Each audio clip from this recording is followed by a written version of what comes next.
It is so cold here. It is so cold in New York, and it is on fire in Los Angeles. I cannot believe the year I am living right now, and it's only been 12 days. Hello everyone, welcome back to my channel. My name is Grace, and I'm doing a fairly belated end of 2024 double feature in which I also talk about my anticipated reads for 2025. Spoiler alert, it's gonna be short. I'm not gonna do any like fancy tags or lists or anything like that. I just wanted to talk. And this video is delayed a little bit because I just wrapped up my Blood of Hercules review. That was nearly 6 hours of raw footage, and I had to cut. I wanted to do this like funny little cold opener, but I was just so done with trying to edit it that I had to cut that cold opener out. Hopefully maybe I'll bring that back at some point. But TikTok might be banned next week, so who even knows? Oh my god. So just jumping right into it, looking back on my 2024, honestly, in terms of reading, I don't really feel like I had like a big wow moment, like a big showstopper book that really defined my 2024. If I had to say, I had a lot of good, small, effective satisfactions with the books that I've read this year. To name a couple, I did read The Secret History this year, or last year, whoops, and I enjoyed that a lot. That was something that had been on my mind for a while. I thought about doing a dark academia video last fall. Maybe I'll do it this next upcoming fall. Maybe, we'll see. Yeah, I kind of get what Donna Tartt's all about now. The thing is, I have read some other dark academia before, such as If We Were Villains by M.L. Rio. Definitely I can see Donna Tartt's fingerprints all over that. To talk about some other ones that I did finish the Earthsea cycle last year with the final book. I believe it's called The Other Wind. I remember one of my early videos, I had read the first book, A Wizard of Earthsea, for a college class, and I didn't think I was into it at first until I was completely hooked by the end. So if you haven't watched, or well, actually don't watch the Earthsea series. They never had an adaptation. What are you talking about? Please read the Earthsea cycle if you are a big fan of fantasy. Honestly, Ursula K. Le Guin needs all the love, and there has been talks for years about a new adaptation, so who even knows. I did finish that earlier this year, as well as I did read all of the Howl's Moving Castle trilogy by Diana Wynne Jones. That was something that I wanted to do for a while, is to not only read the original book, Howl's Moving Castle, but read the whole series. That one was a lot of fun, very whimsical,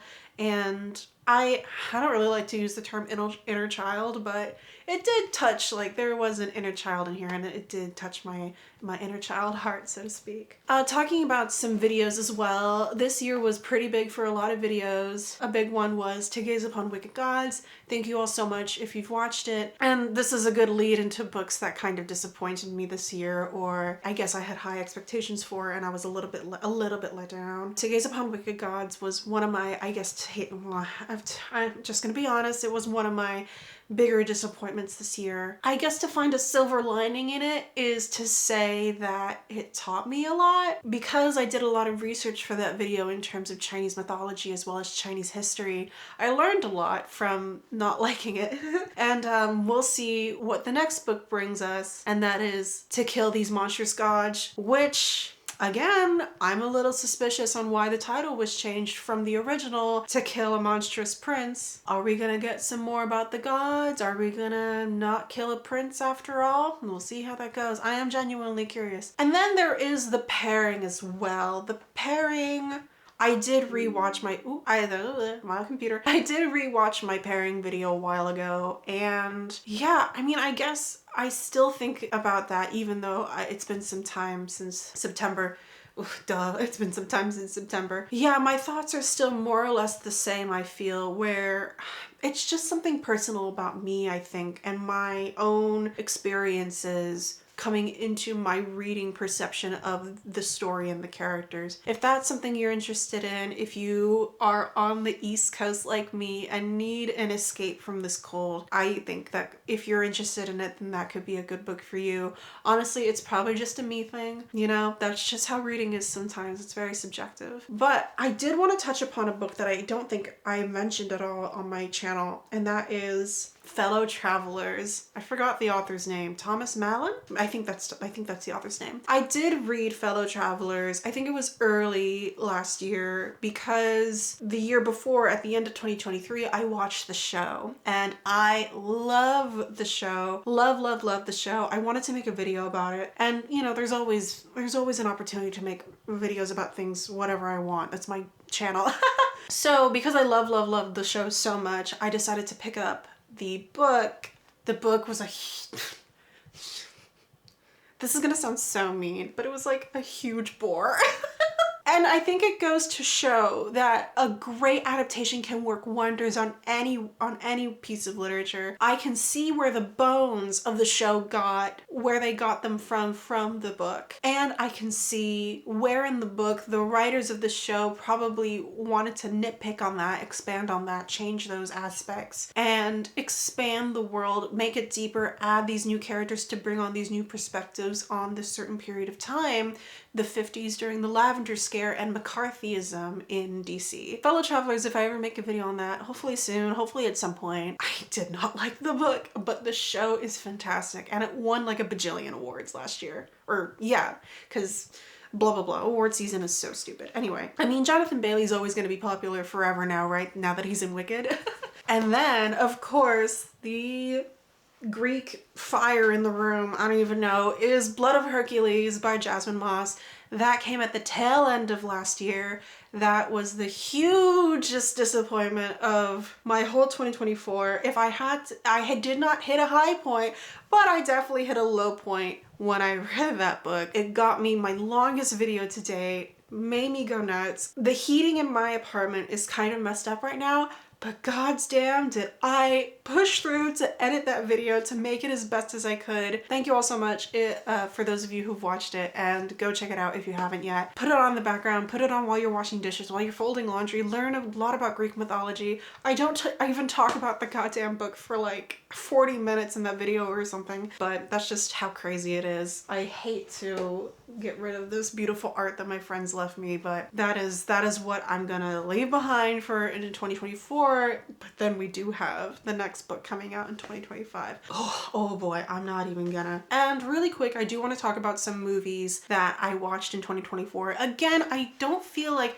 I guess maybe it's because like my sense of time has been warped. It feels like Barbenheimer wasn't that long ago, but that was like the last time I felt like supremely hyped for a movie and just like really like vibed with the energy of other people around me watching that movie, and as well as Oppenheimer. If I had to say like the next best one, I actually, okay, like despite all my grievances with Marvel movies, I did really enjoy Deadpool and Wolverine. And it was also probably because I went with like a whole bunch of friends, like my middle school friends and my high school friends, and just like longtime friends, and it was just amazing to get together, and it was supremely funny. And I think, here's the thing, I think corporations are catching on that they can make fun of themselves and people will enjoy it. Like similarly to the Barbie movie when there was the Mattel company in the movie. So similar here, it's been a while so I think I can spoil it a little bit, is that 20th Century Fox Marvel is in the movie and is in the graveyard, so to speak. It's like corporations making fun of themselves. I hate to say it, like I can see the hand, but I'm laughing at it. So it was super enjoyable. It was super fun. I can say a lot about like, oh, like just let Hugh Jackman retire Wolverine. Ryan Reynolds is always gonna play Deadpool. He's always playing Deadpool in even non-Deadpool movies. Like just speaking on the Deadpool and Wolverine movie on its own, I thought it was a lot of fun and I went with my friends, which made it even more fun. If I had to be the awards committee and like talk about like, oh, the best movie in my opinion of 2024, it would be The Substance. I know there's been a lot of discourse about The Substance, but honestly, I don't really care. My interpretation of The Substance is a woman who is fighting with herself, so to speak. I'm not going to say more than that. And Demi Moore won a Golden Globe for it, and I think that's amazing. Also, to hit up some honorable mentions, I enjoyed The Wild Robot very much. It was such a heartwarming movie, and honestly, animation just goes to show how much love animation needs. And for a hot minute, I totally forgot that The Monkey Man came out this year. That one was such a good movie as well. Dev Patel is the director and the lead for that movie, a like hard-hitting action flick set in India and exploring Indian society as well as Indian culture. Some parts of Indian culture that I think not a lot of people know about. So Honestly, that one is so good as well. I love that movie as well. And for my last honorable mention, I have not given up. I'm trying to figure out how to do my Venom 3 The Last Dance video. I went with a friend and I came out of it feeling many sorts of ways, and I want to talk about that. I love Venom and Eddie. Is it obvious? I love the relationship between Eddie Brock and Venom. There's a reason why those are the Sony Spider-Man movies that have done well despite not having Spider-Man. The girlies know it. It made like $1 bajillion overseas. And to talk briefly about the anime and manga that I've read this year, or I keep saying this year, last year, 2025 isn't real. To talk about the anime and manga I read last year, honestly, the main two that stick out for me is Delicious in Dungeon and Dan Da Dan. I absolutely love Delicious in Dungeon. I don't think I've talked about it on here before. It was earlier. It was like the first half was Delicious in Dungeon and the second half was Dan Da Dan. Speaking briefly about Delicious in Dungeon, and I also have I don't think it's just out of frame, but I just bought the box set. I'm like, this is why I need a no buy year. I bought the box set. It's just an amazing fantasy series that cradles both like cozy and action-packed very well, and it not only expands upon character relationships but also expands upon species relations. So there are gnomes and dwarves and elves and orcs and humans, and how do they all relate to each other? How do each species relationships with each other also inform the individual relationship, because they are coming into the relationship with prejudice? How do they overcome those prejudices? What assumptions do they have about the other person? And because the main cast is full of diverse species, there's Senshi the dwarf, Marcel the elf, Chilchuck, and how do their preconceptions of the species inform of their relationships, but how do they overcome those? So I absolutely love Delicious in Dungeon, and I hear that there is a season 2 coming out with the anime. I'm super excited. The animation is beautiful in season 1. It's on Netflix now. If you haven't seen it, please go watch it. The English cast is amazing, and even if you're a newbie in anime, it's just like the classic fantasy, so I highly recommend it. And then coming up on the second half of the year is the Dan Da Dan. Came out in October, I believe, and that I have been reading Dan Da Dan a little bit before the anime came out, and even then I heard of it way before it was even translated into English. It was like stirrings I heard over in anime YouTube. And Dan Da Dan, honestly, like, I know there's a lot of critiques regarding Dan Da Dan because they still employ a lot of like classic shonen tropes, especially when it comes to depictions of the female body. But putting aside those critiques for now, which are fair, I honestly I'm trying to go for like a Watsonian versus Doylean, you know, like there's like Watson versus Doyle. There's like that argument in literature where like what makes sense within the world versus what makes sense for us in the real world, bringing it into this fantasy world. I understand the Doylean perspective, but I guess I do enjoy so much more aspects of the story more that I'm taking a Watsonian perspective. But that's just my personal opinion. I guess I've just been putting up with anime bullshit too much to see it anymore. But honestly, Dan Da Dan has like one of my favorite main character relationships in shonen. The relationship between Ayase and Okarun is so amazing, and I wish that other shonen authors took note, because I think, you know, if you've been around anime for as long as I have, you know that like the female main characters get sidelined so much, but then you're expected to buy into, like, usually it's the main male character getting with that female character, but their relationship hasn't been that much developed at all, and that's why all the real girlies know to ship them with their rivals because the rival and main male character relationship is like way more developed than the half-baked female character. So which is why I enjoy Dan Da Dan as a breath of fresh air so much, because I feel that Okurun and Momo Ayase are very much on equal grounds with each other, lifting each other up, supporting each other as complementary characters. I don't know there's just something like very sweet about their young love. I don't know, it makes me feel like, you know, I can believe in humanity again.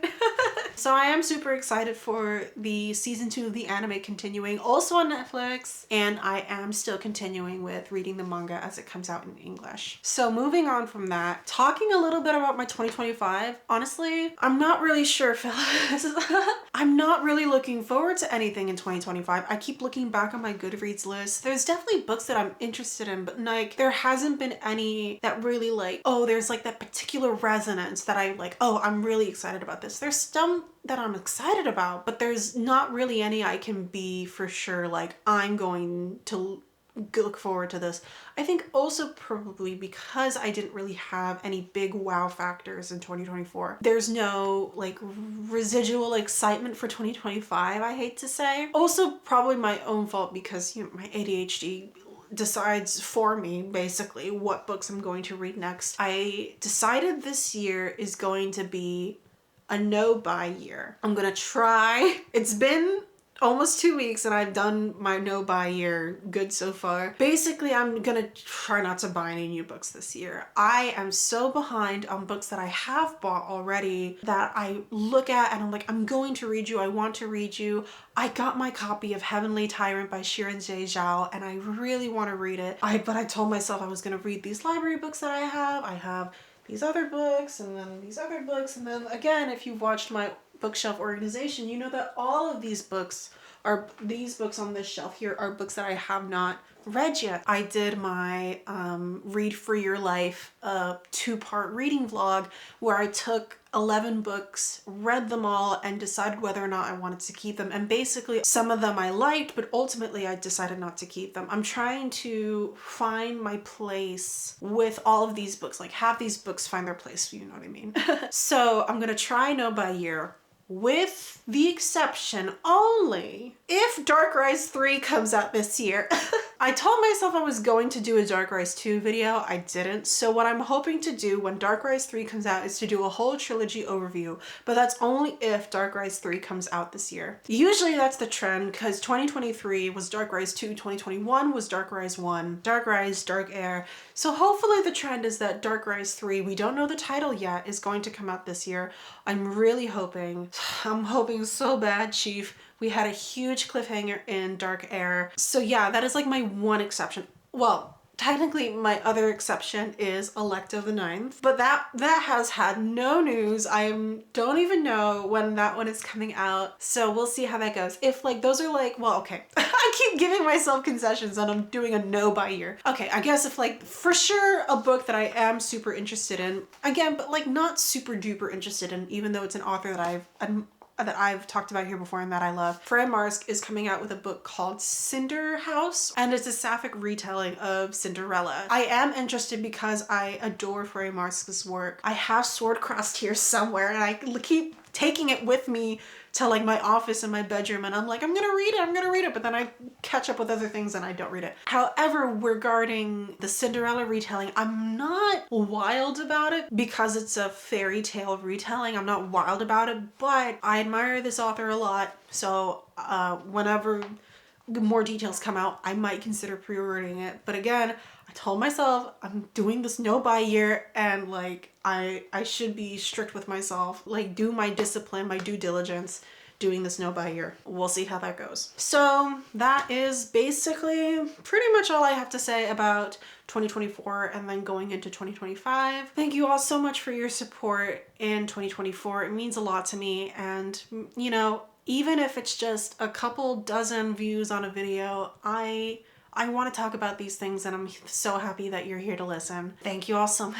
Please like and subscribe if you have not already. And again, thank you all so much. We're gonna make it through this year. Kiss your fandom friends goodnight and I'll see you in the next one.